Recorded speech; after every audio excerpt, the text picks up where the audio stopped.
How does a team win 10 straight twice and then lose 10 straight?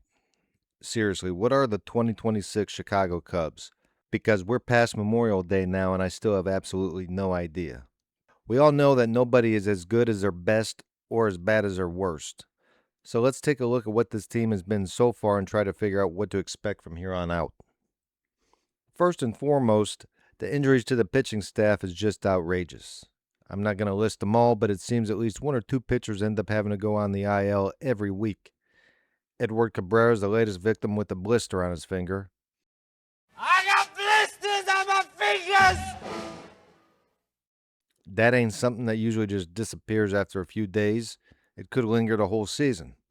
Cubs fans are aware of this. The bullpen has been decimated pretty much from the get-go. I'm a guy that gives Craig Counsell credit for being able to manage around these injuries in a pretty effective way. I'm also not afraid to give Jed Hoyer and company credit for stocking up in pitching depth.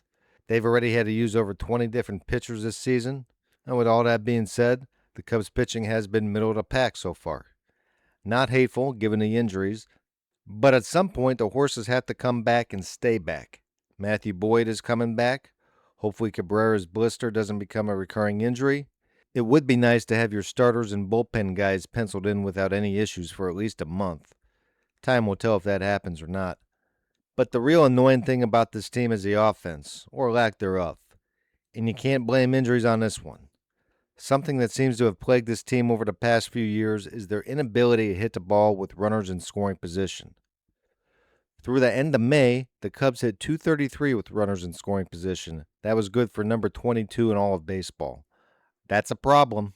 Even more frustrating is the fact that they're getting guys on base, but how many times this year have we seen runners on second and or third with one or no outs, and it's followed up with strikeouts, pop-outs, and groundouts? This team has too many good hitters to be doing that shit on a regular basis. At least Counsell finally tinkered with the lineup to shake things up, but the same shit's been happening with runners on. And you can go up and down this lineup and nobody has shown that they can be a consistent threat to drive in runs. Even Nico has been inconsistent in this department. And don't get me started on Seiya Suzuki. He's in year 5 now with the Cubs, and it's been 5 years of disappointment. Jesus Christ, this guy is supposed to be the team's best hitter. My ass. Every year we hear about the talent. Every year we see stretches where he looks like an MVP. And every year we're still waiting for him to become the guy who consistently comes through when the Cubs need him most. At least he's playing a decent right field, though. The rest of the offense has been inconsistent as well. PCA may have found a home at the top of the lineup. He does seem to be more selective at the plate and is starting to heat up. Now, Ian Happ has been the model of inconsistency. Alex Bregman is starting to come around, but apparently his contract states that he's not allowed to hit home runs with runners on base. Nico Horner, my favorite current Cub, has crashed pretty hard after playing at an MVP level during the first month or so. Carson Kelly has been a bright spot, but their other catchers, Miguel Amaya and Moises Ballesteros, have not been great. Amaya really hasn't been good all year. Mo Baller was on a tear earlier, but he's played himself out of at-bats. And after a horrific start, Michael Busch is becoming what's expected. And then there's Dansby. He's still an elite defensive shortstop, which is important, but the offense has been unbearable. And I get it, he's at the bottom of the order now, but you gotta do something. He went on a stretch earlier this year where he was at least taking a ton of walks. Well, that's done now. He's in the worst slump of his career. Can he get out of it? Sure. But I'm beginning to wonder if this guy is ever going to be any type of threat at the plate ever again. On top of all that, what really chaps my ass about this team is how flat they look more often than not. After their run of winning 20 out of 23, they lost 14 out of 16. And during that infamous losing streak, they weren't really close to winning anything other than a couple of close games. Now, when you're in a rough patch, you can look at bad breaks or bad luck sometimes, but this team deserved to lose all those games. And the more recent example was this past weekend against the Cardinals. They looked like world beaters during that Saturday game where they won 6-1. And I thought that was a spark needed to get back on track. What do? They come out Sunday, primetime, national TV, and shit the bed. No energy, no sense of urgency. Ask yourself these two questions. Did you expect the Cubs to be in 4th place in the division going into June? And did you expect the White Sox to have a better record than the Cubs going into June? Well, that's the fucking situation we find ourselves in, folks. And this from the same team that went on 2 10-game winning streaks. Unbelievable. All right, so that's how things have been up to this point. Now, where the hell are we headed? Has anybody really figured this team out to have any sort of logical expectations? I guess I'll give it a try. The pitching is obviously going to be key. Can Boyd come back and regain at least some form that he had last year? This team needs him to be the horse he was last season. Will Edward Cabrera stay healthy? Even if he is, his performance needs to improve. He hasn't been awful, but other than a couple of starts, he hasn't exactly set the world on fire. He needs to be the pitcher the Cubs were projecting him to be. Shota has been rocked his past few starts after a Cy Young caliber start to the year. He's going to give up homers, you just have to deal with it. But I think he'll get back into a groove. Jamison Taillon just hasn't been good. If the Cubs trade for another starter, he's going to be the odd man out. And then there's Ben Brown. I've been wrong about him twice already this year. I made a video to preview the Cubs season and I said that Brown is best suited for the bullpen. Then in another video, I was hoping he'd be sent back down to the minors. Well, all he's done since then is make me look like a clown.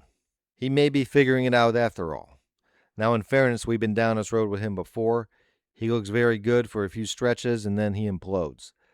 But he's been nowhere near this dominant before, and right now he's the ace of this staff that the Cubs are going to have to count on. Now, I'm still not 100% sold that I have that type of confidence in him for the whole year, but he's obviously out to make me eat my words. You lose. Good day, sir. Overall, though, if this rotation stays healthy, I do think they're good enough to keep the Cubs in games, especially if they're able to get a decent starter at the deadline. Because I hate to say it, I don't think Justin Steele is going to be a factor this year based on the latest reports. It sounds like now he won't even begin throwing until later this month, and that's not a good sign. The bullpen is at least getting patched back together. For fuck's sake, they were bringing in guys who were selling meat out of a van a week prior. Now, if Phil Maton gets his shit together and the rest of the bunch stay the course, this can be a strength for the team. What it's all going to come down to is how this offense operates. What was so fun during those winning streaks was the way everyone contributed in that lineup. In the way this offense is constructed, that's how it should be. They don't have that guy in their lineup. They had 2 of those guys last year in Kyle Tucker and PCA, for the first half anyways. But these Cubs hitters are too talented to be in the type of slump that they were in for those 3 weeks. Everyone slumps, I get that, but it was odd seeing everyone slumping at the same time.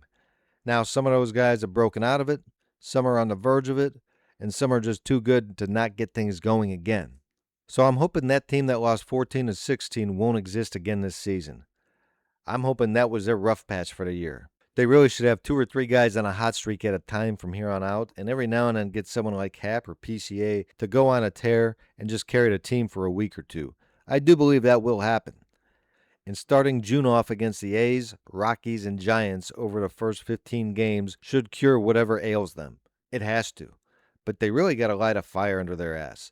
There's too many good players and too many veterans and leaders in that clubhouse to let the last few weeks continue any further. Then again, the way this season has been, who knows? The truth is, they're neither extreme. They're not the juggernaut that ripped through the league during those winning streaks, and they're not the disaster that lost 14 out of 16. They're probably a pretty good baseball team that spent the first 2 months trying to survive injuries and one collective offensive brain fart.